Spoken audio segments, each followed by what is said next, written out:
You're listening to the From Imposter to Empowered podcast. I'm your host, Jill Perrick, a business and mindset coach who specializes in imposter syndrome. If you feel like you're not as smart, capable, or worthy as you actually are, and that someone is going to find you out, then you've come to the right place.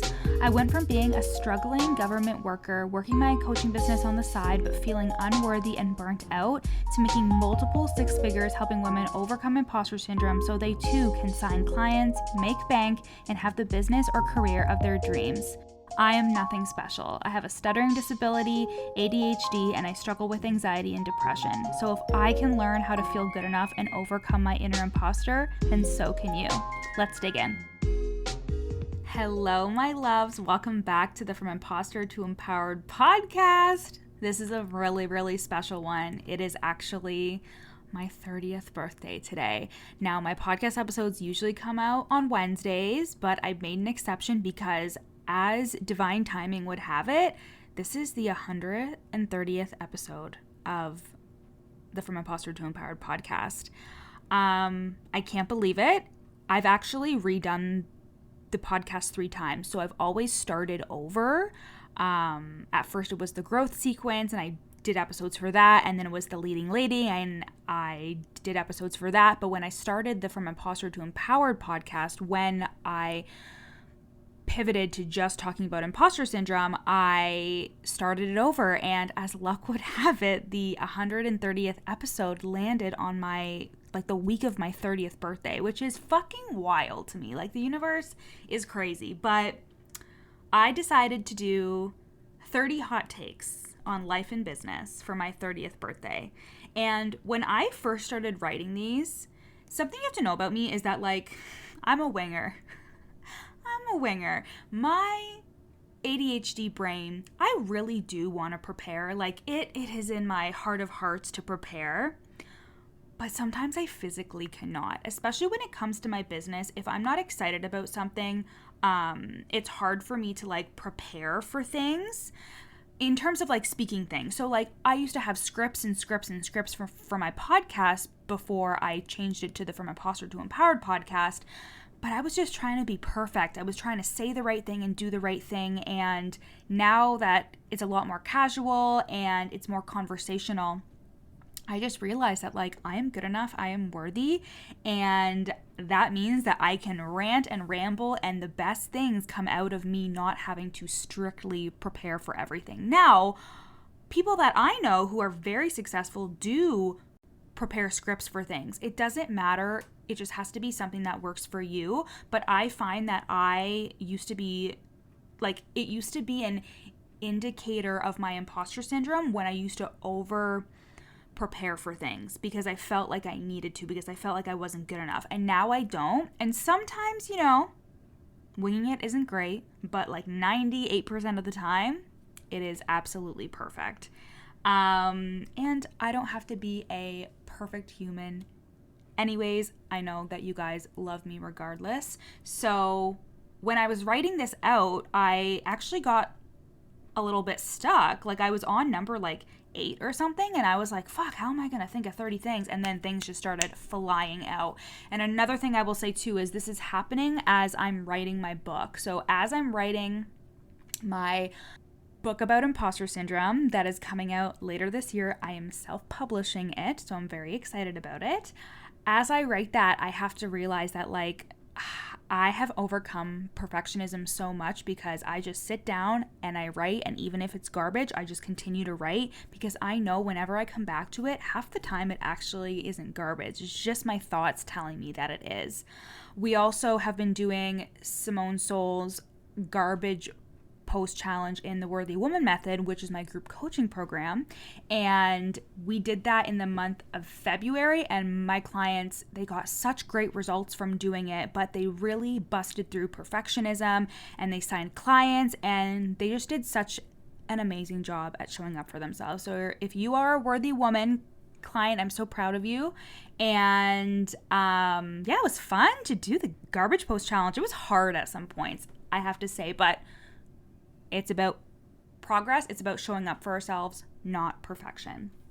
So It's my 30th birthday today. As I am recording this, it's definitely not my 30th birthday, but as it's hitting your ear holes, I am in Toronto with Dustin, my fiance, and we saw one of my favorite high school bands, fucking Mayday Parade. We saw them in Toronto. I was like, what are the chances that this emo band that I'm obsessed with and was obsessed with in high school is playing the day before I turned 30? I was like, we have to go. So we got a hotel room and we're doing all that. So if you're on Instagram, go over at Your Coach Jill, wish me a happy birthday, say hello. And I have a photo shoot coming up, some more branding photos, really stepping into that next level brand that's coming next week. And my sister is going to be doing them for me because, you know, she lived on my couch for like 7 fucking months. So she owes me for the rest of her life. Anyway, she says, are you going to use that for like literally the rest of your life? Because if you guys don't know, my childhood home burnt down in October of 2020. And my sister was actually living there with my parents because of the pandemic. So my parents went to go live in my grandparents' basement while their new house was being built, and my sister came and lived with me. So she lived with me for 7 months, and I'm like, yes.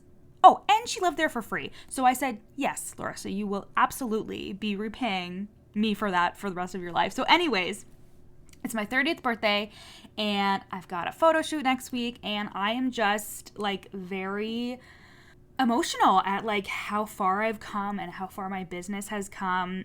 And am I gonna cry on the podcast for the first time in my life? Maybe. How embarrassing. But I am just so proud of myself because I was somebody who just didn't think that I was worthy and didn't think that I was good enough. And I just didn't think that I could create something like this where people wanted to hear me speak, or because as you guys know, I have a speech impediment. So of course it wasn't even just like I didn't realize that people would want to hear what I had to say, but also they didn't literally want to hear me speak because of my stutter. You know, like I have so much worthiness stuff attached to my stutter. And like I came into the online space like so naively being like, yeah, I'm going to run this business and blah, blah, blah. And it just took me on a fucking ride. It just took me on such a personal development ride that I'm so grateful for. Like I am so grateful that I started this business because it has added to my life in so many ways. I can't even explain to you like the journey that you go on when you become an online entrepreneur, and that like everything about it is okay. Like you are allowed to be and exist and take up space. And if you don't feel good enough, if you don't feel confident enough, if you look at people in the online space and like you feel like resentful or judgment because you're like, they're talking about making money and oh my God, like I'm not like that. But deep down you're like, I fucking want that for myself. That was me. Like that was me. And I saw myself and I was like, you're never going to be able to accomplish these things. You're not good enough. And I did the fucking work. I did the mindset work. I hired business coaches. I hired mindset coaches. And I worked through all of my limiting beliefs. And now I own almost, like a $300,000. I think at this point it for sure is a $300,000 coaching business on my way to $500,000. I'm going to be the first millionaire in my family in a 12-month period. I'm going to make it happen. And I am just so happy to have you here. And I just am so proud of myself for bringing myself through this and like working through that worthiness wound, because you know what? You are worthy. You are good enough. You are worthy. And the only reason why you don't think so is because stories and past experiences and all these other things that are telling you that you're not, but they are not true. I'm telling you, like, if you would have told me this 10 years ago, I would be like, you're fucked. Like, I definitely am unworthy of all of these things. Like, 20-year-old me had no idea. And yeah, I'm just so happy to have you here. I'm so grateful. I can't believe I cried on the podcast. I hope you cried along with me, because whenever somebody cries on a podcast, I immediately start bawling my eyes out. I'm just a very empathetic person. So when somebody is around me and they start crying, I immediately start crying. So I'm so sorry for that if you did. But It's possible. It's possible for you. I didn't realize it was for me. I was a person living with a disability that impacts me every single day. I was a person that, just didn't feel good enough. And yeah, I came from a good family, but still felt very scarce when it came to opportunities and money and all of these things. And I have pulled myself out of that unworthiness phase, and now I'm so excited to start my 30s in this way. And that doesn't mean that things aren't going to be hard, because of course they are. They're always hard. It's always half and half. You're always happy and sad at the same time. There's always things happening in your life that aren't going to be great, but you are worthy of so much more than you are giving yourself credit for. So I feel like we've already kicked off the podcast. It's already been like 10 minutes, but you're going to want to listen to this whole episode, okay? So here are my 30 hot takes on life and business for my 30th birthday. Are we ready? Okay, let's get to it. So the first one is you can take your time. So much of my stress in my 20s, like literally the second I turned 20, I'm like, fuck, I turned 30 in 10 years. It was from feeling like I was running out of time.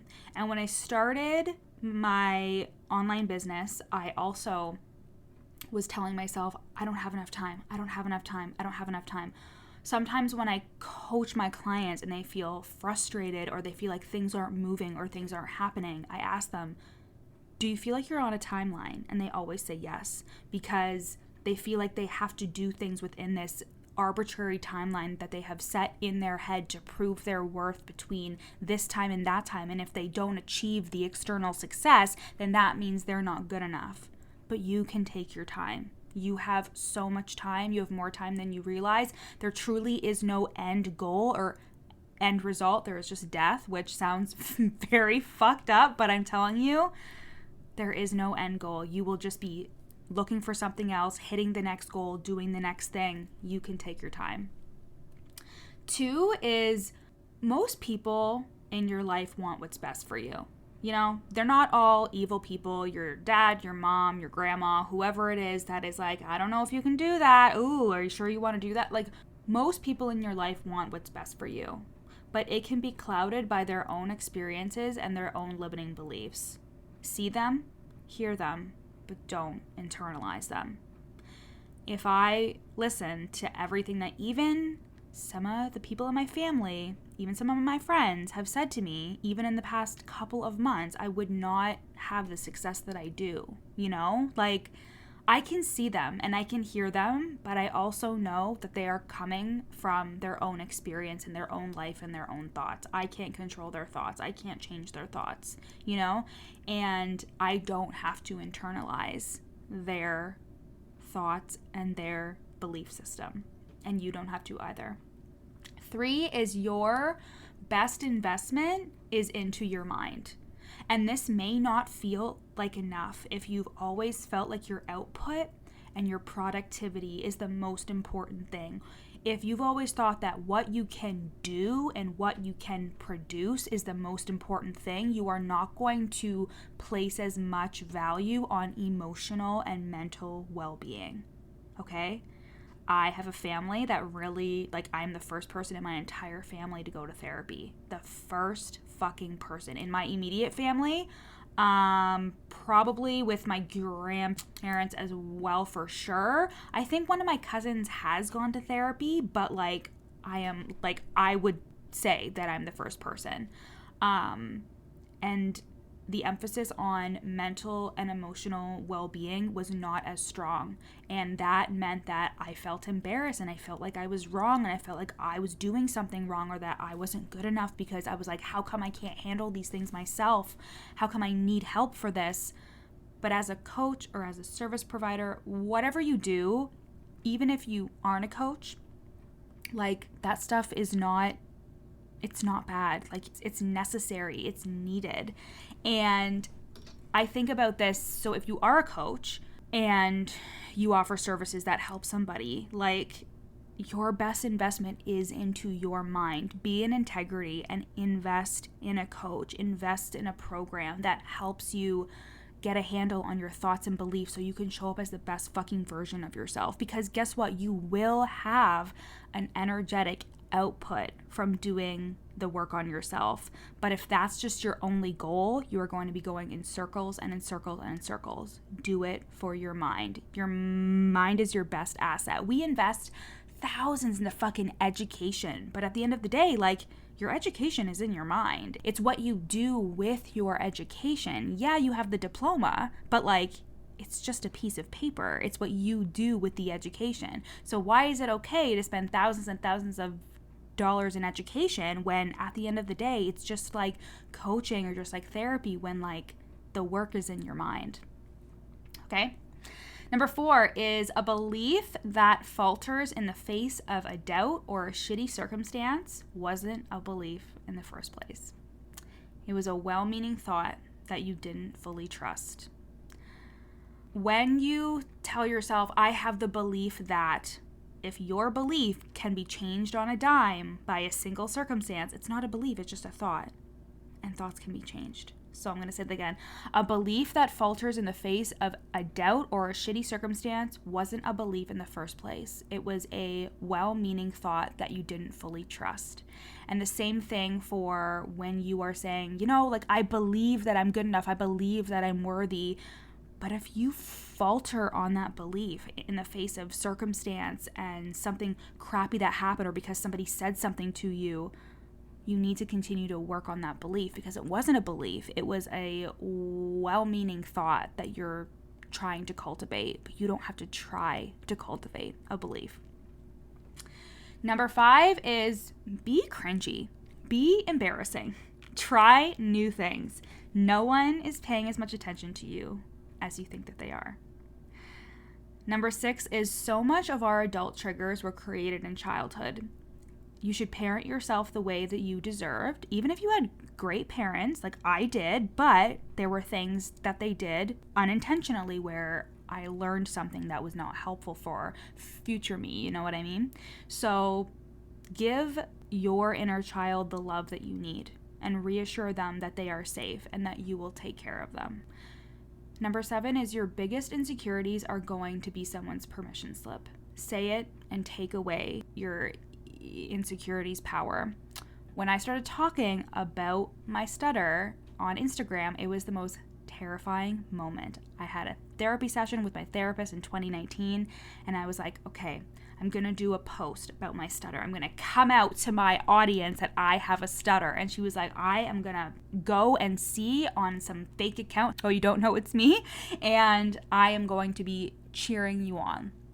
And I said, okay, I'm going to do it. And it was literally the most terrifying thing in my entire life. And I did it. And it was fine. Nothing happened. And the more work that I did on my worth around my stutter, which I still have to do all the time, but the more that I did it, I accepted myself. I accepted who I was. And I take away the stutter's power over me when I decide that it doesn't have to hold me back. Number 8 is the fact that shame is poison. It is so poisonous. You will hide in shame because you think you're supposed to be a certain way or do a certain thing, or that you shouldn't do this or you should do that. Let shame out. You are allowed to be who you are. You are not your mistakes. Air out your shame every single chance you get. Talk to a therapist, talk to a coach, journal it out. Don't keep it inside, because that's what it is supposed to do. Is it's supposed to make you want to hide and turn away and lean out, but you need to lean in and realize that, again, just like the insecurities, when you take away its power, it can't hurt you. You are allowed to be. You are allowed. Number 9 is you can overcome anything if you learn how to talk yourself through it. Having a conversation with yourself in your head, empowering yourself when you're scared because you're about to say the investment is this amount on a sales call and your head's like, fuck, don't say that, offer them a discount, explain it away. Talk to yourself, be like, whew, we know we're scared right now, we're uncomfortable, it's okay, you'll be okay, you'll be okay, you'll be okay, you'll be okay. You can overcome anything if you learn how to talk yourself through it. That leads to number 10, discomfort is inevitable. You will feel shitty a lot of the time, and it doesn't have to mean anything unless you make it mean something. And I mean that. Overcoming imposter syndrome is literally doing scary things, talking yourself through them, and just realizing that discomfort and anxiety and fear don't actually mean anything. They are completely normal. Discomfort is normal. Number 11 is redirect to the present as often as you can. Redirect to, I am here. All we have is now. I am okay. I am safe.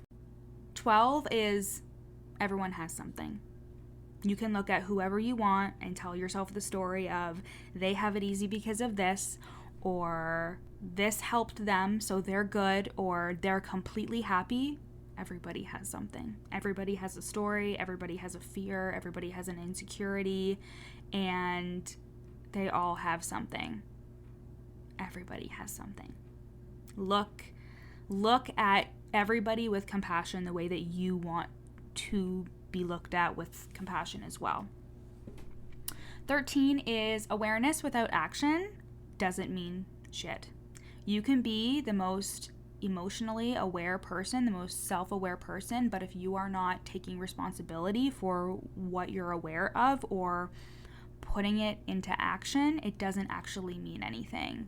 It actually means you're less emotionally intelligent, which is kind of spicy, but it's true. It's like you're telling yourself, I'm so self-aware, but if you don't actually change it, then the self-awareness doesn't really serve a function. So you're purposely not doing anything about it, even though you know better. That is a choice.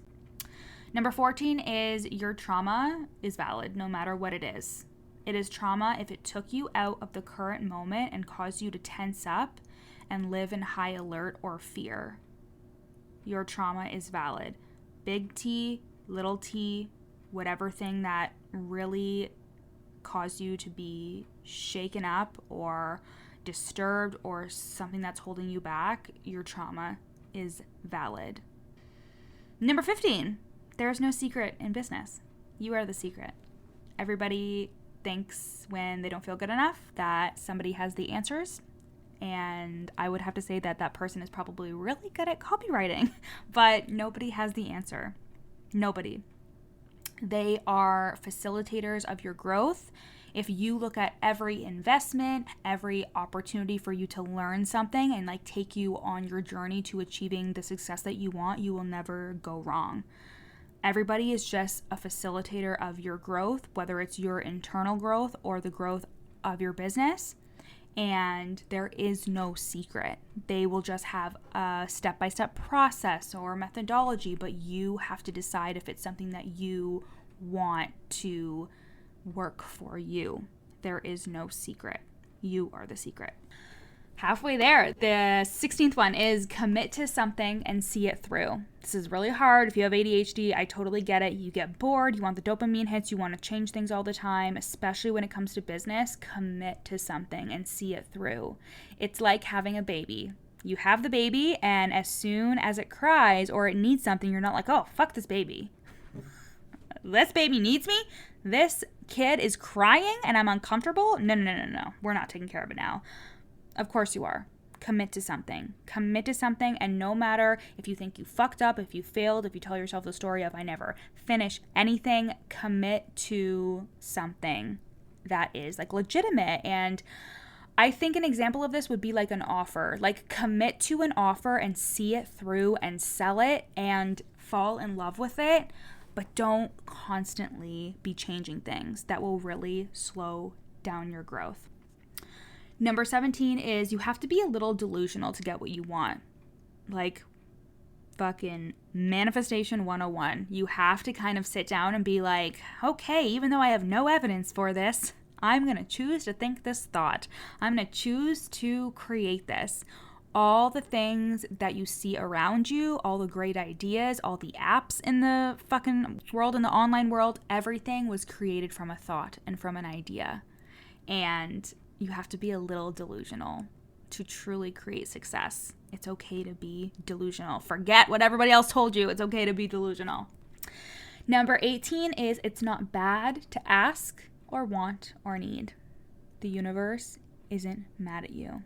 There is an infinite amount of abundance available for you, and the universe is not mad at you. It wants you to succeed. Whether it's God, angels, universe, whatever you believe in, it is not bad to ask or want or need. Lean into something that is higher than you, that you can just surrender all your fears and your anxieties and your worries to, so you can get to work.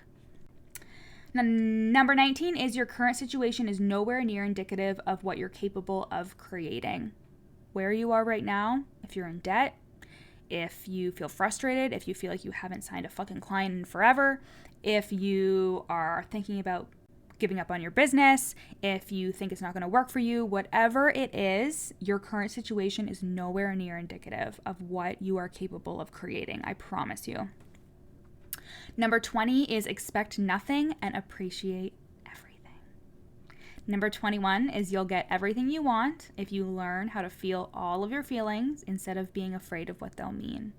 If you truly just check in with yourself and be like, it's okay to be sad. It's okay to be mad. I am okay. Everything is normal. I am okay. This doesn't have to mean anything. That is so fucking hard to grasp. That is such a hard concept to grasp.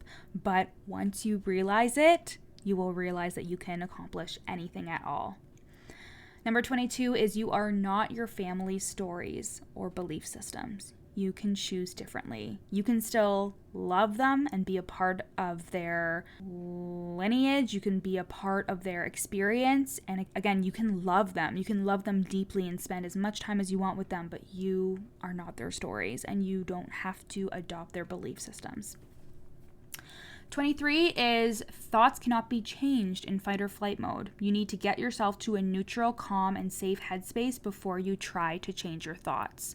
So if you are constantly feeling unsafe, unstable, and you're trying to change the thought of I'm not good enough, you need to start to work on the feeling of I am safe, I am okay. That is like the bare minimum. I am safe, I am okay. You can do this through meditation, you can do it through breath work.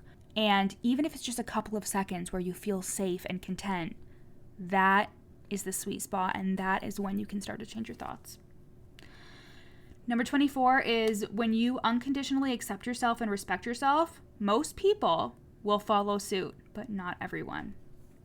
That's okay. It doesn't mean anything about you. Hold yourself in the highest regard, regardless of what they say or think. I think you really need to hear that again. Like, when you unconditionally accept yourself and respect yourself, most people will follow suit, but not everyone. Don't feel like, oh, who does this person think they are talking to me? Or, oh, I guess this means that I'm not good enough because I respect myself and I see myself, but this person, like, stepped on my toes. How fucking dare they? You know? Like, people come from their experience. They come from what they're seeing. And some people are fucking assholes. Hold yourself in the highest regard, regardless. 25, no one can save you. They can only support you. Be your own hero. That can be hard to realize, but you have to be your own hero. You have to save yourself. You have to be the one that changes your thoughts and feels your feelings, and you cannot outsource your belief or your thoughts or anything to anybody else. You are the one with the power. They can support you, and you can have friends and a partner and family, and you can feel so supported and loved. But there is nothing like a support and a love from yourself. Nothing like it. 26 is you don't need to monetize your hobbies or be good at them. That is your permission slip. Go do things and be fucking terrible at them. Go do things just for fun. Go do things and play and have a good time and laugh. You don't need to monetize everything. No matter what the internet is telling you, you don't need to monetize everything. Have fun. 27, write things down. Journal, document, manifest. Looking back at how far you've come is intoxicating and motivating. Write them down, journal it out. It's so simple, and a lot of people are very resistant to journaling, but you don't have to only journal when things are bad. You can journal when things are going fucking amazing, and then you will create more of it. Be intentional about the things you are writing down. I recently started a journal. It's like this really nice leather/felt journal that I got years ago at Chapters, like 2013, I think. But it was so beautiful and perfect that I never wrote in it because, again, I didn't think I was worthy of celebration or enjoying really nice things, so I never wrote in it. But now I've started writing letters to the universe in it, and it's all the things that I'm creating, but in current tense. And it's been fucking amazing and crazy. Like I started like using it, and things just started happening so fast. Write things down. 28 is worthy is a feeling, and learn how it feels to you. Learn how worthy feels. Does it feel like excitement? Does it feel like safety? What does worthy feel like? And tap into that shit every day, even if it's just for 1 minute a day. 29, you are worthy simply because you exist. You will discover that one day, and it will feel like a huge breakthrough. But for most of us, you'll have to do the inner work to release the stories and past experiences that gave you the impression that you weren't worthy. There are so many reasons as to why you don't feel worthy, but none of them are actually true. They are just thoughts, they are just belief systems, they are past experiences in your body, and you can release it all and decide that you are worthy and capable and good enough. And the last one, 30, is worthiness is a journey. Enjoy where you are and who you are, because you will never be this version of you again. And again, like this is something that was so hard for me in the past because I was always trying to achieve and get more of, and there was never enough. And happiness is really being okay with what is happening currently, but also having hope for the future and feeling like there is so much more available to me. But things are also good now, no matter what was happening for me in my current moment, especially having ADHD and having issues with emotional regulation and having bad things happen in my life, or having a fucking speech impediment that affects me every single day. I still find time in each day to be like, I am safe, I am okay, I am good enough. Life is good. It can get better and it can be even greater, but right now I am okay. Worthiness is a journey. Enjoy where you are and who you are, because you will never be this version of her again. I just wanted to say that one more time. All right, guys. I am off. When you're listening to this, I'm going to be off enjoying my 30th birthday. Again, go on Instagram at your coach Jill. Wish me a happy birthday. Connect with me over there. I hope you love this episode, and I love you guys so much. Thank you so much for being here. Thank you for being a listener. If you are a client, I love you, and thank you for being a client. If you want to be a client, go to the link in my show notes, because I am filling up fast for one-to-one coaching spots for 6 months. This is for you to overcome imposter syndrome and sign consistent clients in your business. And I cannot wait to see you on your success journey, on your worthiness journey. I love you so much. Bye. Thanks for listening to the From Imposter to Empowered podcast. Head to the show notes to find out how you can take this work deeper with me in one-to-one coaching or in my lifetime group coaching program, The Worthy Woman Method. In the show notes, you'll also find a free 3-day challenge to start the process of overcoming your inner imposter. And once you're done with that, screenshot this episode and share it on Instagram, tagging me at Your Coach Jill so we can connect. See you next time.